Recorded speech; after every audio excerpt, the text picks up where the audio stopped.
17-0 on Masterduel with Lightsworns. Let's hop right into this deck list. Let's get it cracking, y'all. Yes, sir. It has been done. 17-0, my best win streak. I don't play too often, but when I do, I like to break them Lightsworns out. One of my favorite archetypes of all time. I wish they made it in the show, but you know, it is what it is. No character got to be the Lightsworn guy. I'll be the Lightsworn guy, okay? And this deck, I'll show you real quick. 17-0.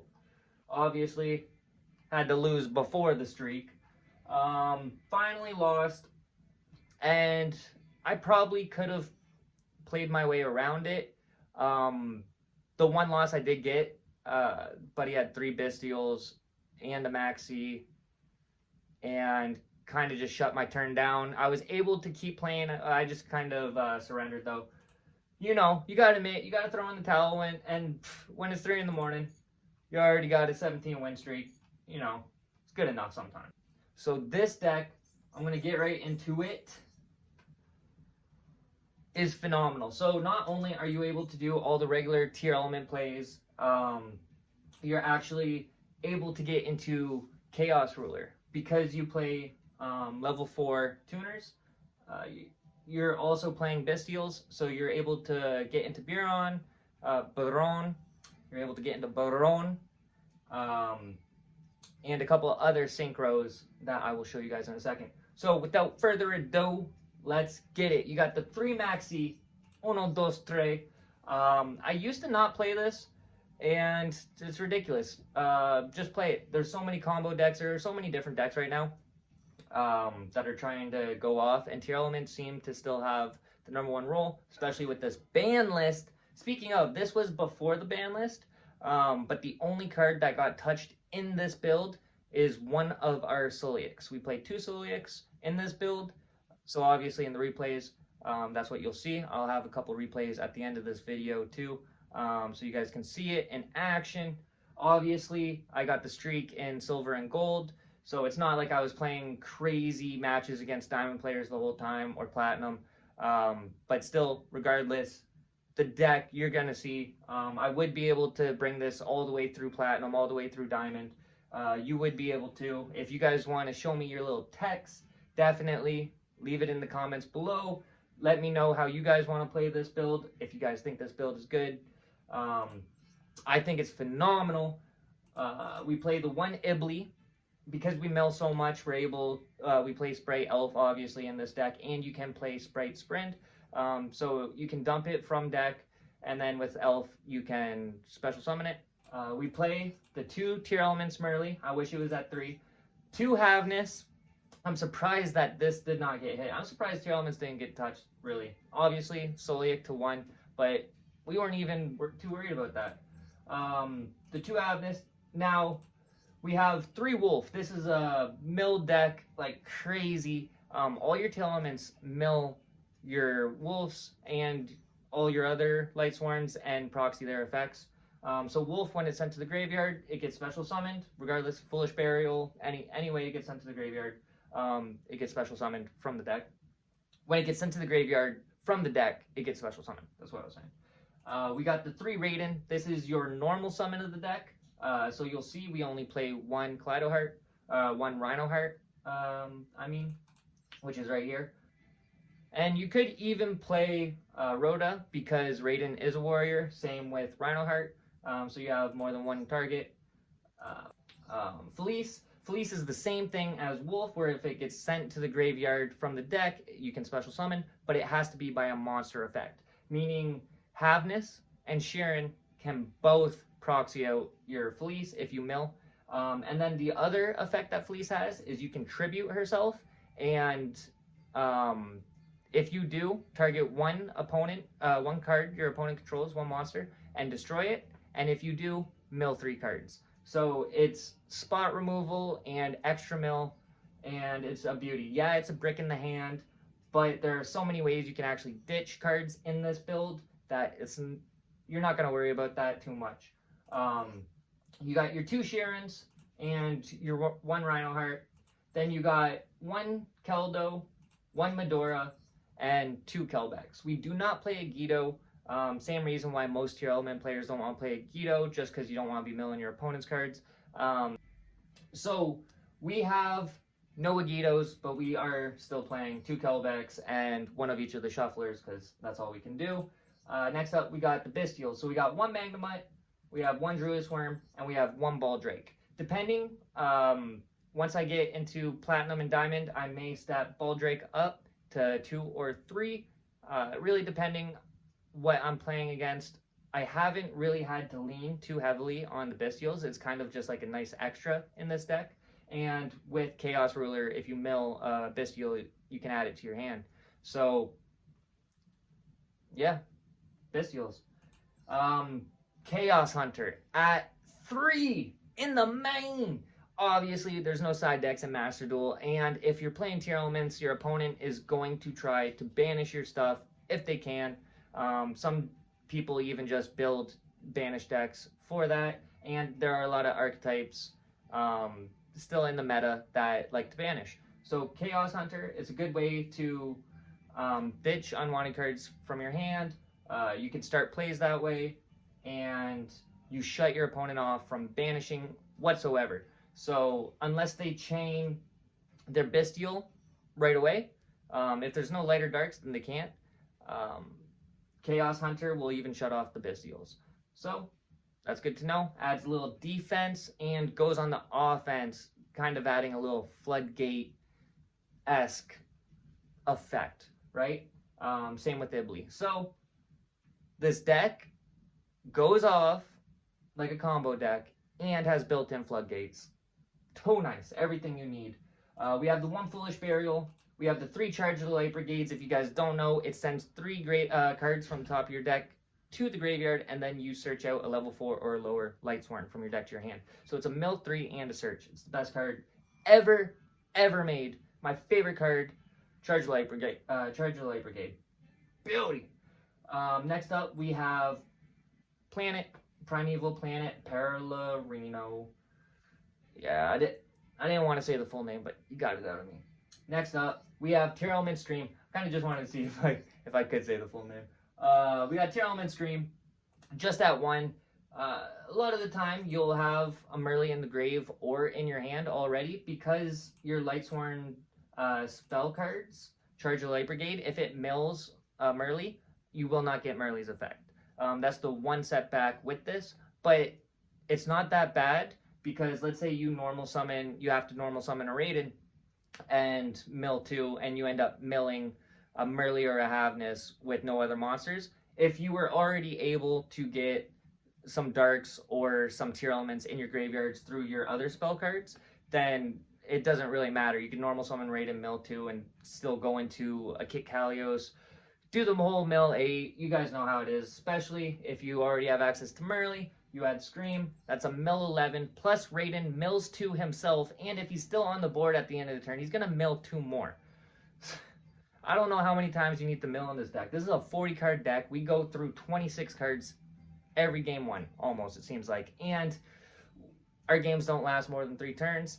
That's what they're trying to do to us. So we can stall out. We can play those long games. You guys have seen it on the channel, and you guys will see it in further videos that I post. I have lots of gameplays that I'm going to upload of this specific build. So the grind game is magnificent. There are so many boss monster, tower type monsters in your extra deck that you can sit on one. Let's say you get interrupted halfway through your combo, or you just don't have the strongest combo, so you can't completely take over the game. You can throw up Psychic End Punisher. And if your life points are lower than your opponent's, that is very hard for them to get over all on their own. And that is not even what this deck is trying to do. It's just something that it can do, and it does very, very well and very frequently. Once Chaos Angel and Chaos Archfiend enter Masterduel, those 2 cards with this build, magnificent. If you guys think duality, we just got that in the TCG. Once duality comes, you better hope they do something about Tearlaments by that time, okay? Because this is the build that's going to be going off. We have 2 Super Polys. Yes, sir. If you mill a Felice and a Wolf, They're both light level 4 beast warriors. You can even make a Garura out of your milled Lightsworns. Like, obviously, that's not ideal, but if you had to, like, the possibilities are endless with this deck. Nobody's going to know what angle you're coming from, and that's why it takes a great pilot. It takes great deck pilot. It's almost as hard as DDDs, I would say, but the combos are more random, right? There's not one streamlined play that you need to do every time. Obviously, there's the Kit Kalios play, but that's just one of many. And once you start playing around with this deck and you start seeing what I do in those replays, you'll be able to come up with your own and even add on. You know, the student always is supposed to surpass the teacher. This is just what I was able to do from nothing. Nobody's really trying to mix Lightsworns and Tearlaments, except for me. That's what I've seen. So this is my build. I'm not saying it's perfect. If you guys got something to add to it, definitely let me know. Let's make this a thing. Let's bring Lightsworns to the meta. Alright? Yeah, I'm just so hyped about this deck. We got the one Heartbeat. Now, Heartbeat goes in on this deck. But on June 30th, when this ban list hits, that's going to put your Solic to 1. Now, Heartbeats has the effect where if it's sent to the graveyard, you could add 1 Tearlament trap from your graveyard to your hand.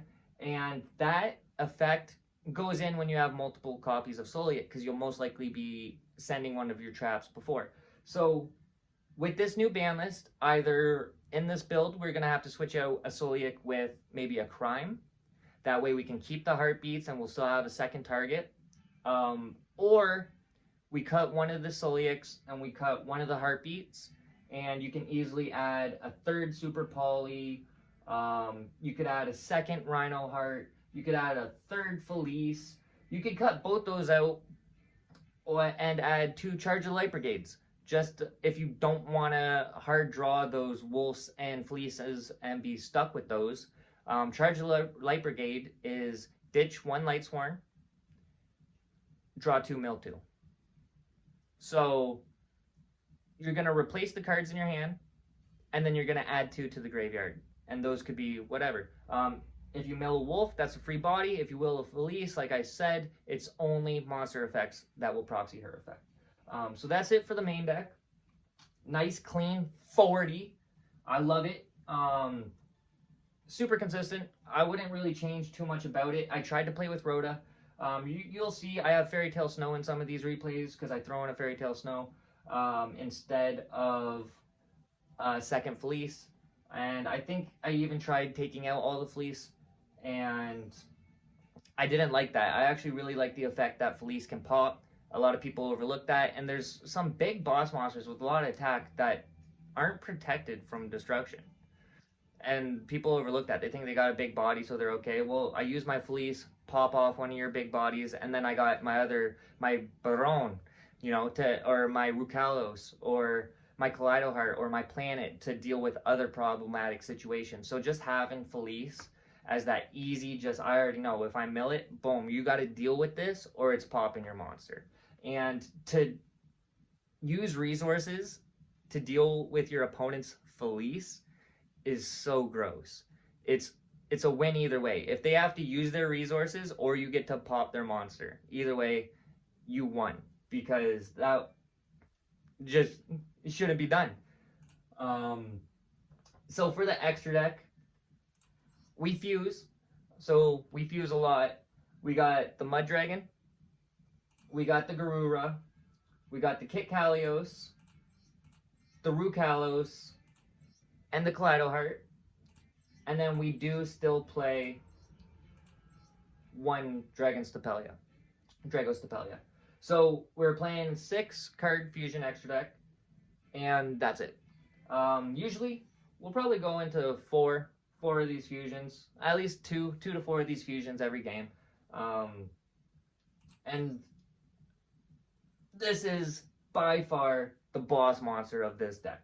So Chaos Ruler is insane. I've been able to get my Chaos Ruler out before I even normal summon.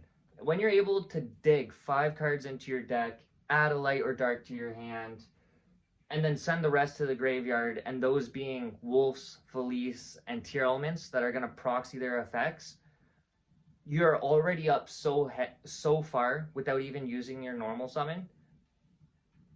If they were smart, they would scoop.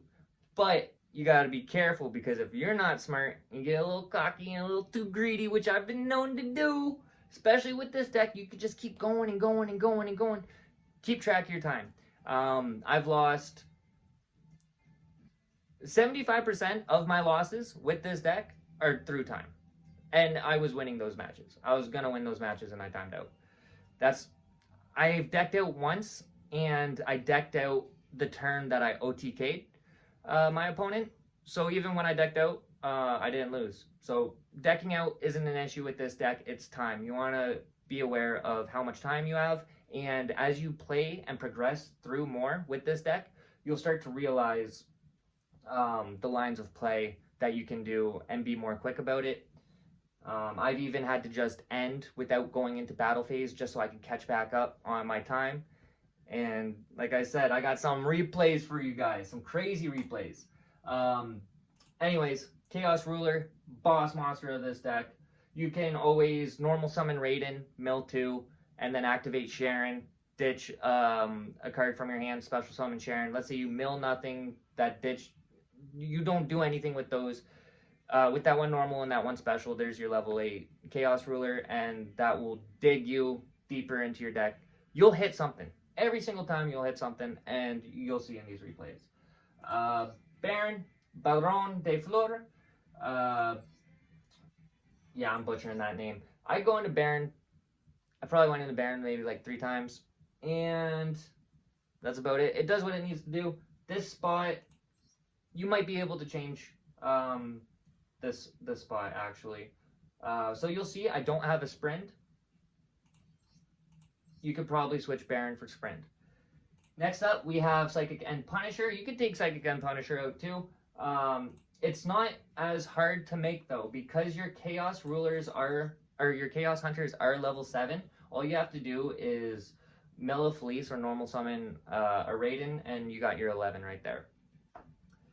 I have stolen so many games with Psychic End Punisher.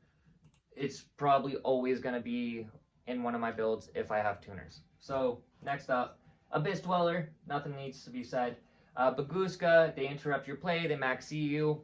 Most of your cards are level 4s. You just go into a Baguska and play on their turn. Next up, we have the one Zeus. This Zeus, I was also thinking could be Sprint. I've never went into Zeus. Never went into Zeus with this build. Not saying that you couldn't or you wouldn't or you shouldn't. I'm just saying I haven't. So I'd probably put Sprint in here because I would use it more often than not. Same with, there's not really a lot of room in this extra deck because we're playing Synchros, Fusions, XYZs, and Links. We had to cut out Dark as well. And because it's a Lightsworn deck, you could also play Lina. We just don't have the space for those. If it was 20 card extra deck, damn right, but it's not, so we don't. We instead settle for the one IP Masquerena, just any cards that allow us to play on our opponent's turn, interrupt our opponent on their turn. IP, nothing needs to be said. Except that reprint should have been alter art. The alternate art? Yeah, come on now. Come on now. Anyways, I digress. We got the Sprite Elf. Nothing needs to be said. The best tier element card they've ever printed. And then Underworld Goddess, which any issues I've ever had, I've never looked at an opponent's board and thought I couldn't break it, especially with Goddess in my extra deck. Because even if it can't be targeted, can't be destroyed, can't be banished, can't be whatever, you can still use it to make your Chaos, your Goddess. And then, if it has any graveyard effect that will special summon it or anything, Goddess has that additional effect that every turn it can just negate something that is trying to move something from the graveyard. I think it's just special summon from the graveyard. And that comes in every game, especially once you start playing against more tier element players and stuff like that. So yeah, so that's it for the deck list. I got a couple replays to show you, and that'll be it. So let's go into these replays. As you can see, I'm at the highest level. I'm level 23. Now, this top one right here, the 7-turner. Timmy Turner. This 7-turner, I'm going to upload that one alone like I usually do. No commentary or nothing. Just let you guys watch it and take you for that ride, because you don't know how it's going to go. Well, obviously, I won it. But twisty and turning, I tell you, you don't know. You don't know how it's going to go until the very end. So, without further ado, first sip of my brew. Also just got done a long day of work. You guys know, first place I'm coming to talk to you guys. It's been way too long. I'm sorry for that. Gonna get back to those daily uploads. Trying to change things up, step up the content. So, that being said, we're gonna go right into it. Beautiful hand. We're gonna go second. They're gonna start off with the Speedroid Terratop. We got the Havness. We're gonna start playing on your turn, and I'm gonna show you guys right off the bat. We're going into our Lightsworns. So they're gonna get a special. They get that search. They're gonna maxi us, and we're gonna get that special.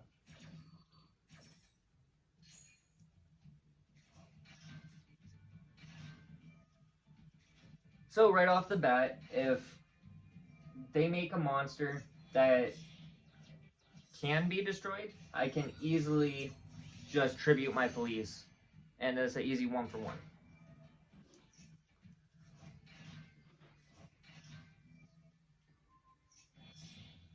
Now, they're going to be going through their plays a little bit. We'll speed this up. We don't really have anything left for them. No more interruptions. So they're going to end with this board right here. Now, this monster negates the effects of... So if this card is synchro summoned, you can activate one of these effects. And I realize, alright, this isn't really affecting me this turn. Now, this guy, every time I activate, my opponent must pay... Okay, so I have to pay 300 life points to activate the effect of a monster whose original level or rank is lower than this card. That's not an issue. Like I said, with Psychic and Punisher, it don't matter how low my life points are. And you guys are going to see, right off the bat, I'm like, you're going to try and manipulate my life points, not really set up any negates.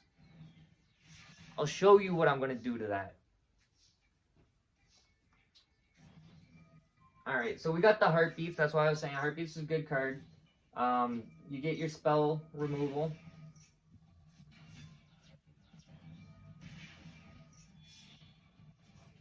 We activated our Havness. We got some mills. We're going to make our kit.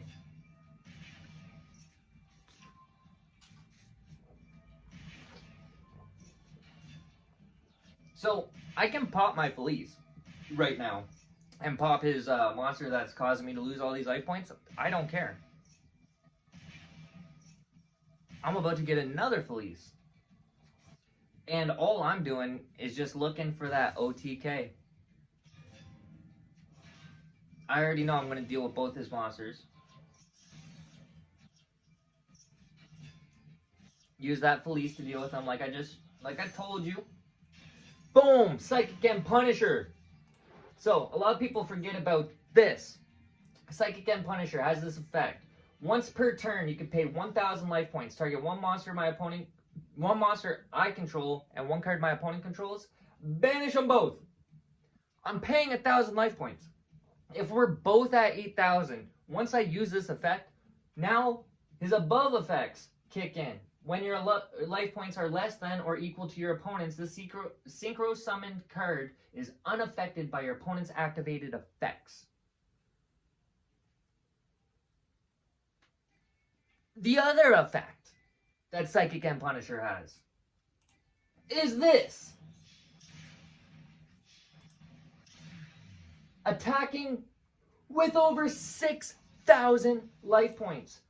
Because it states, when you enter a battle, whether your opponent does or I do, if my opponent entered battle phase, I can activate its effect to gain the life point difference between me and my opponent and add it to his attack. And that's a permanent add.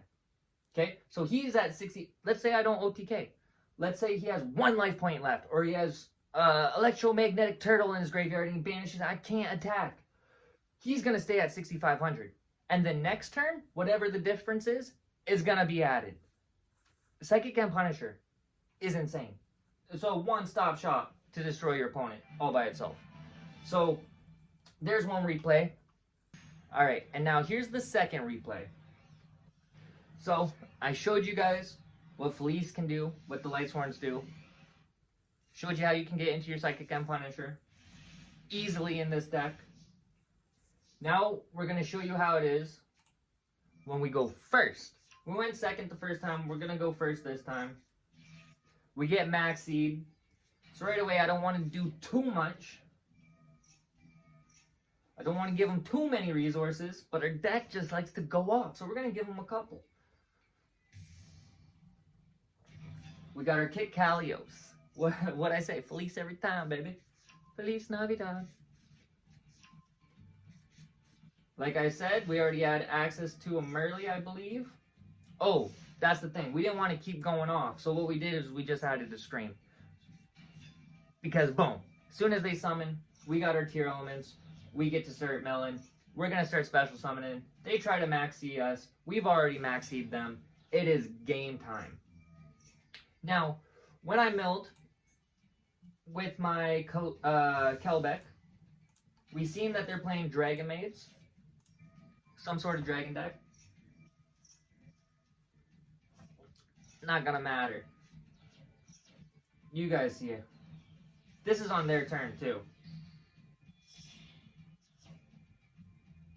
You see we drew into that Chaos Hunter. Yes, babe. That's right.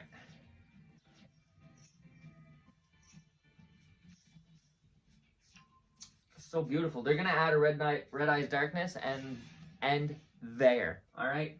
So right here, I was just gonna attack for game. I just wanted to do one thing, see if they had anything. So we made our Chaos Ruler. They have their Ash. For our Scream, we're gonna get Chaos Ruler's effect, and then we're just gonna poke for game. You see, we get to add the Baldrake, like I said, and we're gonna mill a Felice. Chaos Ruler goes in. They're gonna fold, obviously. But Chaos Ruler. We got one more. One more that I'm going to show you guys because it's just too nice. It's just too nice. So, this is going to be against, I would say, a more meta-relevant deck. It's not a meta deck, though. We'll be playing against DDDs. But if you guys know about DDDs, they can put up fat boards and they can do some dumb stuff. I love different dimensional demons, whatever they are. I love DDDs. I play them myself. But they ain't stopping this. Especially right off the bat. We only milled 2 cards. We milled a wolf and a Felice. Feliz Navidad. Chaos Ruler. Right off the bat. Are we doing that? Or are we going into... Nope, we're going into Chaos Ruler. So we got our Raiden. Right off the bat, we're going to be milling a Wolf, milling a Raiden, milling a Felice, and what else? Those were the lights, so we're going to add the Raiden. We're going to special summon the Wolf and the Felice. And right there is a Link 2, a Rank 2, a Link 2, a Rank 4, a Level 8 Synchro again, because Felice is a tuner. Options out the wazoo. We're going to end with the Dweller, a Chaos Ruler, and a Raiden.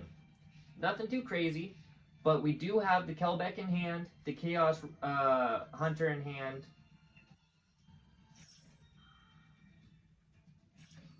We're going to Dweller. So DDDs, if you don't know, a lot of their monsters have graveyard effects, and they also like to banish. So we have now locked them out with our Dweller from their graveyard, and we are now locking them out from their banish, from being able to banish with our Chaos Hunter.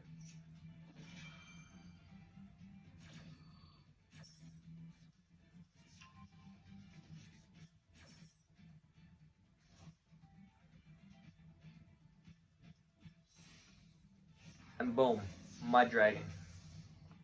Now if they're trying to target their other monsters, we just... Oh, well, I already got rid of the Mud Dragon. I forgot. We go into a Dragostapelia here. So that we can manipulate levels. Because they like to go through and make XYZs. So seeing as their graveyard and their banish pile was already mute, I must have just figured, let's just shut off any XZs plays. Also, Genghis has this effect right here that we're going to shut down to target a monster in the graveyard, special summon it. We're going to shut that bad boy down. They're going to go into battle phase, try and clear some stuff up. They take out our Dragostapelia and our Dweller. Big mistake, they probably should have went for the Chaos Hunter. But at the end of the day, it doesn't really matter.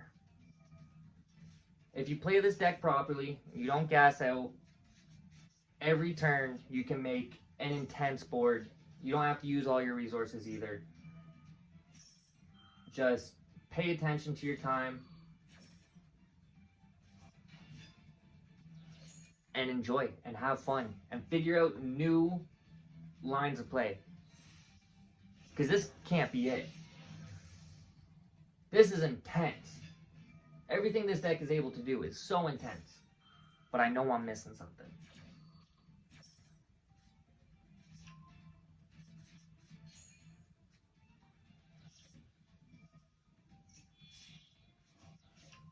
So by this point, all we really have to do, clean up a couple of his monsters and attack for game. So we go into Kaleido Heart, we're going to spin back.